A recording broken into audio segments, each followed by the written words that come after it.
तो आज मूवी वाला आपके लिए लेकर आया है साल 2017 में रिलीज हुई बेहतरीन हॉलीवुड मूवी द रिकॉल का हिंदी मूवी एक्सप्लेनेशन। तो इस कहानी के शुरू में हमें कुछ एस्ट्रोनॉट को स्पेस में दिखाया जाता है। वो अपना स्पेस स्टेशन ठीक कर रहे थे कि अचानक से उनके स्पेस स्टेशन के ऊपर कोई अजीब सी चीज आ जाती है। उस चीज की आवाज इतनी तेज, इतनी भयंकर थी कि एस्ट्रोनॉट के कान फटने लगे थे। जिसके बाद ये सीन यहीं से कट होकर हमें कुछ सालों बाद एक ग्रुप को दिखाया जाता है। कॉलेज स्टूडेंट का ये ग्रुप कैंपिंग के लिए जंगल में जा रहा था। रास्ते में लोग एक फ्यूल स्टेशन पर रुकते हैं, जहां फ्यूल स्टेशन पे इन लोगों की नजर एक चीज पर पड़ती है जिसके ऊपर होल लगा था। एक लड़का जब उसे चेक करने के लिए आगे बढ़ता है, तभी एकदम से ट्रक का ओनर आकर उसे पकड़ लेता है और कहता है कि अपने काम से काम रखो बेटे। ये ट्रक का ओनर अब इस लड़के को डराने के साथ मार भी रहा था। तभी उसका साथी चार्ली यहाँ आकर इस लड़ाई को खत्म कर देता है और अपने साथी को लेकर वहां से निकल जाता है। ये लोग जंगल के बीच में पहुंच जाते हैं जहां इनका फार्म हाउस था। फार्म हाउस में अपना सामान रखने के बाद इस ग्रुप में से 3 लोग जंगल को एक्सप्लोर करने के लिए निकल जाते हैं, जहां इन्हें एक नदी यानी एक झरना और एक बहुत ही खूबसूरत नज़ारे दिखाई देते हैं। साथ ही इन्हें एक छोटा सा हट भी मिलता है जिसके अंदर ये तीनों जाने का फैसला कर लेते हैं। अंदर जाने पे इन्हें मरे हुए जानवरों के बहुत सारे सर मिलते हैं और इसे देखकर इन्हें अंदाजा हो गया था कि ये हट एक हंटर का है, यानी कि एक शिकारी का। थोड़ा अंदर जाने पे लड़की देखती है कि इसी हट के अंदर आर्मी के कम्युनिकेशन टूल्स भी रखे हैं, जिन्हें देखकर ये अब हैरान हो जाते हैं। फिर इनकी नजर पड़ती है ऊपर लगी हुई तस्वीरों पर और ये लोग ये देखकर शॉक हो जाते हैं कि ये हट किसी और का नहीं बल्कि उस आदमी का है जिसके साथ फ्यूल स्टेशन पे इनकी लड़ाई हो गई थी। इस तस्वीर में वो एक एस्ट्रोनॉट के लुक में था, यानी कि वो एक एस्ट्रोनॉट था। इससे पहले कि उसके बारे में ये लोग कोई और अंदाजा लगाते, इन्हें वहां हलचल महसूस होती है। जरूर वो हंटर ही यहाँ पर आ रहा होगा, जिससे बचने के लिए ये लोग खिड़की से भाग जाते हैं। अपने घर पहुंचने पर ये लोग देखते हैं कि टीवी पे एक ब्रेकिंग न्यूज चल रही थी। बताया जा रहा था कि पूरी दुनिया के अंदर अजीब काले बादलों का एक तूफान नजर आने लगा है। आसमान में पहले तो ये लोग इस न्यूज को इग्नोर कर देते हैं और फिर देखने को मिलता है कि इनके एरिया के पास भी ऐसा ही एक काला बादल नजर आ रहा है, जिसकी ये लोग भी तस्वीरें बनाने लगते हैं। सीन कट होकर हमें यूएस मिलिट्री का एक सीन दिखाया जाता है, जो भी उसी ब्लैक क्लाउड के बारे में बात कर रहे थे। और यहाँ हमें पता चलता है कि जो ब्लैक क्लाउड असल में बादल नहीं बल्कि एलियन स्पेसशिप है। साफ जाहिर है कि एलियंस इस दुनिया में आ रहे हैं। इनकी बातों से हमें मालूम चलता है कि एलियंस पहले भी इस दुनिया में आ चुके हैं, जिन्हें बहुत ही करीब से 2 एस्ट्रोनॉट ने देखा था। उन्हीं में से एक एस्ट्रोनॉट को ये लोग अब इन्वेस्टिगेशन के लिए अपने पास बुलाते हैं। वो एस्ट्रोनॉट जो इस टाइम यूएस मिलिट्री का एक कैदी बना हुआ था, वो इन लोगों को बताता है कि असल में एलियंस ने उन्हें किडनैप करके उनके ऊपर बहुत ही अजीबोगरीब एक्सपेरिमेंट किए थे। इन्हीं कहानी के शुरू में जो सीन हमने देखा था कि 2 एस्ट्रोनॉट को बहुत ही तेज आवाज सुनाई दी थी, वो असल में एलियन स्पेसशिप की आवाज थी और उस टाइम एलियंस ने उन्हें किडनैप कर लिया था।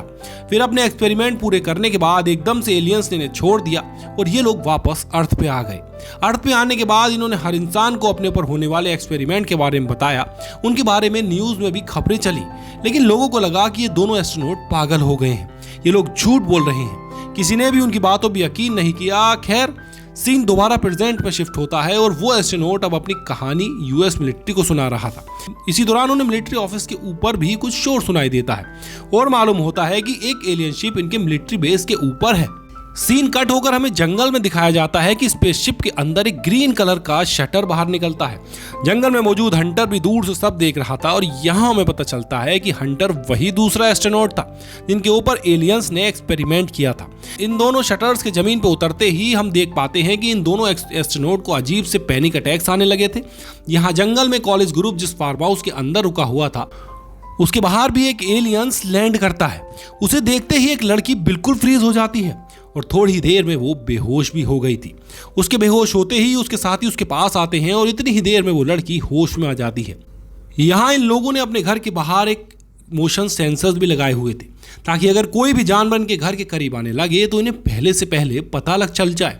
अभी मोशन सेंसर इन्हें बता रहा है कि वहां कोई आने वाला है। चेक करने के लिए जब ये देखते हैं तो इन्हें पता चलता है कि उनके घर के पास वही हंटर है। इसके बाद वो लड़का जब बाहर उस हंटर को देखने के लिए जाता है, इतनी ही देर में वो हंटर वहां से गायब हो जाता है और वो लड़का घर के अंदर वापस आ जाता है। इस लड़के का नाम था रॉब। उसके घर के अंदर की तरफ बढ़ते ही हम उसके घर के बाहर एक चिपचिपी सी चीज देखते हैं, जिसके ऊपर उसकी भी नजर पड़ती है और वो डर कर घर के अंदर भाग जाता है। इसके बाद हमें देखने को मिलता है कि इनके घर के चारों तरफ बहुत सारे एलियंस थे। ये बात जानकर ये सब लोग बुरी तरह डर चुके थे। अचानक इन्हें अपने किचन में कोई आवाज आती है। लोग वहां जाकर देखते हैं तो इन्हें जेली फिश की तरह एक एलियन ड्रोन नजर आता है। ये जेली फिश जैसा ड्रोन उनके पूरे घर में ऐसे घूम रहा था जैसे वो उनके घर का इंस्पेक्शन कर रहा हो। ये सब लोग उससे डर रहे थे, लेकिन ये बिना इनको नुकसान पहुंचाए वहां से निकल जाता है। अब इन सब की सबसे बड़ी परेशानी यह थी कि एक एलियन भी इनके घर में घुस चुका था, जिसको मारने के लिए रॉब यहाँ अंधाधुंध फायरिंग करना शुरू कर देता है। ऐसे में एक गोली उसी की दोस्त कारा को ही लग जाती है। ये लोग उसे बचाने के लिए जल्दी से जल्दी यहाँ से लेकर जाना चाहते थे, लेकिन जब ये लोग गैराज में पहुंचे तब उस लड़की की मौत हो चुकी थी। अब ये चीज रॉ की दिमागी हालत को खराब कर चुकी थी कि उसने ही अपनी दोस्त को मार दिया।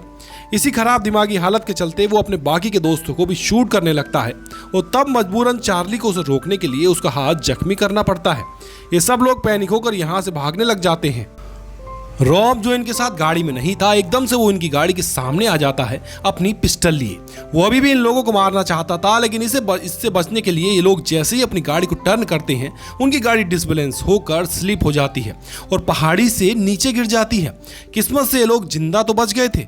अब जल्दी से ये लोग अपनी गाड़ी से निकल जाते हैं और तब हमें दिखाया जाता है कि एलियन स्पेसशिप ठीक करके उस लड़के के ऊपर आकर उसे अपने अंदर ले जाते हैं, जो इन तीनों को मारने के लिए इनके पीछे पड़ा हुआ था। ये देखकर ये तीनों बुरी तरह घबरा गए थे और बचकर वहां से भागने लगे।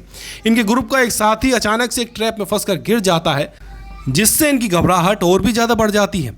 असल में ये ट्रैप हंटर का लगाया हुआ था और अब इन्हें अपने करीब से एक एलियन की आवाज भी आ रही थी। ये लोग काफी डर रहे थे, लेकिन इनकी खुशकिस्मती की यहाँ पर हंटर ही था जो इस लड़की को ट्रैप में से आजाद कर देता है। लेकिन क्योंकि हंटर को भी ये बात मालूम थी कि यहाँ एलियंस करीब में एलियंस हैं, इसलिए एकदम से हंटर यहाँ से गायब हो गया। अब वो एलियन जो धीरे धीरे इन बच्चों के ग्रुप की तरफ बढ़ रहे थे, उन्हीं में से एलियन हंटर के बिछाए जाल के अंदर फंस जाता है। ये देखकर तो हंटर जैसे खुशी से पागल हो गया था। अब एलियन को पकड़ने की खुशी में ये इन बच्चों को भी रेस्क्यू करते हुए अपने हार्ट में ले आता है। इन लोगों के जख्मों पर पट्टी करने के बाद वो इन लोगों को एलियंस के सीक्रेट बताने लगता है। वो कहता है कि पिछले हजारों सालों से एलियंस इंसानों को किडनैप करके उनके ऊपर अपने एक्सपेरिमेंट कर रहे हैं और एक्सपेरिमेंट करने के बाद वो इंसानों को वापस जमीन पर छोड़ देते हैं। और एक सबसे बड़ी हकीकत जिसे सब जानकर हैरान हो जाते हैं कि होमो सेपियन यानी कि इंसान भी एलियंस के लिए किए गए एक्सपेरिमेंट की वजह से ही पैदा हुए थे। एलियंस ने यूनिसेल्युलर ऑर्गेनिज्म के जरिए इंसानों को बनाया था। वक्त के साथ एलियंस के ही एक्सपेरिमेंट की वजह से इंसान इतने एवोल्यूट हुए, इतने बदले और एलियंस आज भी इंसानों पर अपने एक्सपेरिमेंट कर रहे हैं। एलियंस ने यहाँ तक कि मुझे भी अपना टारगेट बनाया था, यानी हंटर के ऊपर भी एलियंस ने एक्सपेरिमेंट किए थे और फिर बीच रेगिस्तान में उसे छोड़ दिया था। उसकी उस टाइम की सारी मेमोरी मिटा दी गई जिस टाइम उसके ऊपर एक्सपेरिमेंट हुआ था। उसे कुछ याद नहीं रहा था, लेकिन फिर गुजरते वक्त के साथ साथ उसे सब याद आने लगा और अब उन एक्सपेरिमेंट की वजह से उनके अंदर टेलीकाइनेमिक्स की भी पावर है, यानी मैं अपने दिमाग के जरिए चीजों को कंट्रोल कर सकता हूँ। अब एक लड़का सवाल करता है कि आखिर एलियंस एक्सपेरिमेंट कर क्यों रहे हैं। जवाब में हंटर बताता है कि जैसे इंसानों ने दूसरे प्लेनेट पर बंदर को भेजा था ये जानने के लिए कि वहां का एनवायरनमेंट इंसानों के लिए सेफ है या नहीं, ठीक ऐसे ही ये लोग इंसानों को अपनी तरह बना रहे हैं ये जानने के लिए कि क्या वो लोग अर्थ पर सरवाइव कर सकते हैं या नहीं। मतलब वो भी अर्थ पर कब्जा करना चाहते हैं, क्योंकि अभी फिलहाल सूरज उनके प्लेनेट के बहुत करीब है। इस वजह से उनके प्लेनेट का एनवायरनमेंट काफ़ी गर्म है, इसलिए वो अक्सर अपने काम और अपने तमाम हमले रात में करते हैं। हंटर बताता है कि जब उसके ऊपर एक्सपेरिमेंट किए गए थे और उसे सब याद आया था तब उसने यूएस मिलिट्री को ये सब कुछ बताने की कोशिश की थी, लेकिन किसी ने भी उसकी बात पर विश्वास नहीं किया। तब उसने अपनी जॉब से रिटायरमेंट ली और अपनी पूरी ज़िंदगी इसी काम में गुजार दी कि कैसे वो एलियंस को रोक सकता है। उसके रिसर्च के मुताबिक उसे पहले ही मालूम था कि आज के दिन ही एलियंस इस दुनिया में आएंगे और बहुत सारे इंसानों को अपने जैसा बनाने के लिए किडनैप करेंगे। क्योंकि हंटर के हाथ भी एक एलियन लग चुका था, वो अपना बदला लेने के लिए उसके ऊपर भी एक्सपेरिमेंट करने का सोचता है। लेकिन इससे पहले कि वो ऐसा करता, यहाँ पर एक दूसरा एलियन अपने ड्रोन के साथ आ जाता है। वो इतनी बुरी आवाज निकाल रहा था कि इन सब का सर और कान फटने लगे थे, खासतौर पर हंटर के, क्योंकि उनके ऊपर एलियंस ने एक्सपेरिमेंट किया था और उसे टॉर्चर करने के लिए ही एलियंस ये साउंड निकाल रहे थे। तंग आकर ये तीनों बच्चे हंटर के इस हट निकलने का फैसला करते हैं, लेकिन उनका एक साथी जो बहुत ही ज्यादा जख्मी था वो इनके साथ भाग नहीं पाता, इसलिए उसे वो इसी हट में छोड़कर बाकी 2 लोग बाहर निकल जाते हैं। आगे आने के बाद एलियन का स्पेसशिप उन्हें अपने अंदर खींच लेता है।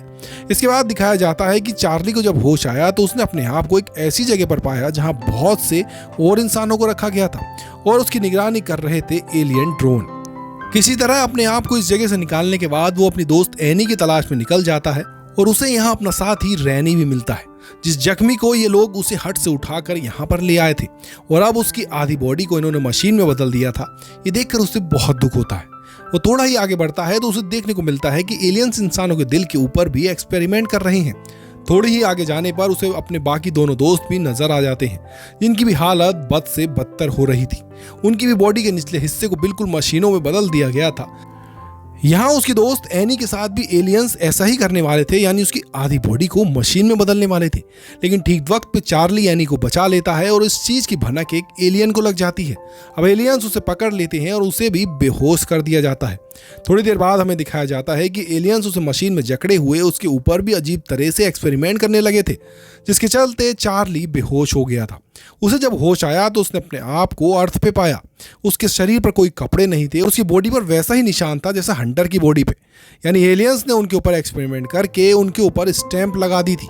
उसके पास उसके फटे हुए कपड़े रखे हुए थे जिन्हें वो उठाकर पहन लेता है और आगे जाने पर उसे अपनी दोस्त एनी भी इसी हालत में मिलती है। वो बिल्कुल ठीक थी और उसके ऊपर भी एलियन का स्टैंप लगा हुआ था। एनी नहीं बल्कि पूरा ग्रुप उन्हें इसी जंगल में मिलता है, वो भी इसी हाल में। ये लोग कपड़े पहनकर दोबारा मिल जाते हैं और अपने फार्म हाउस पहुंचते हैं, जहां न्यूज के जरिए इन्हें पता चलता है कि पिछली रात बहुत सारी एलियंस शिप दुनिया में उतरी थी। उन्होंने बहुत सारे इंसानों को किडनैप किया और फिर उन इंसानों को वापस अर्थ पर छोड़ दिया।